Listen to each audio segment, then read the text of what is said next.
নেদারল্যান্ডসের বিপক্ষে বাংলাদেশের জয়ের পর সাকিব আল হাসানের ব্যাটে রান যেন সমালোচকদের উদ্দেশ্যে দেওয়া উচিত জবাব।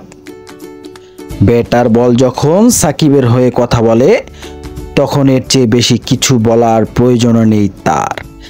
আন্তর্জাতিক টি-20তে সর্বশেষ ১৯ ম্যাচে অর্ধশত ছিল না সাকিবের।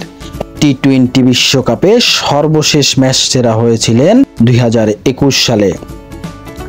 এবারের বিশ্বকাপে প্রথম ২ ম্যাচে বল করেছিলেন মাত্র ৪ ওভার।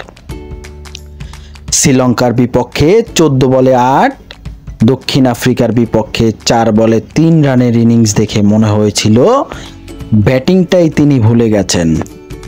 এসবের ফলশ্রুতিতে টি-20 অলরাউন্ডারের র্যাঙ্কিংয়ের শীর্ষস্থান থেকে এক ঝাটকায় নেমে যান ৫-এ।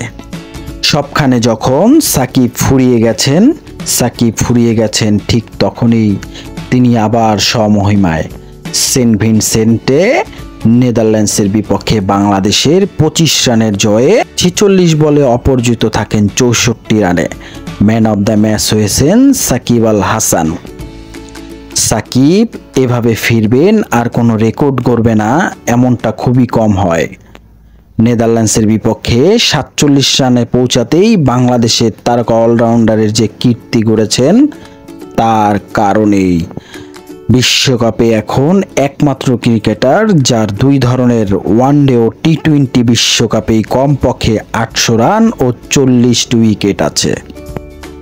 নেদারল্যান্ডসের বিপক্ষে ম্যাচ সেরার পুরস্কারটি ছিল আন্তর্জাতিক ক্রিকেটে সাকিবের ৪৫তম।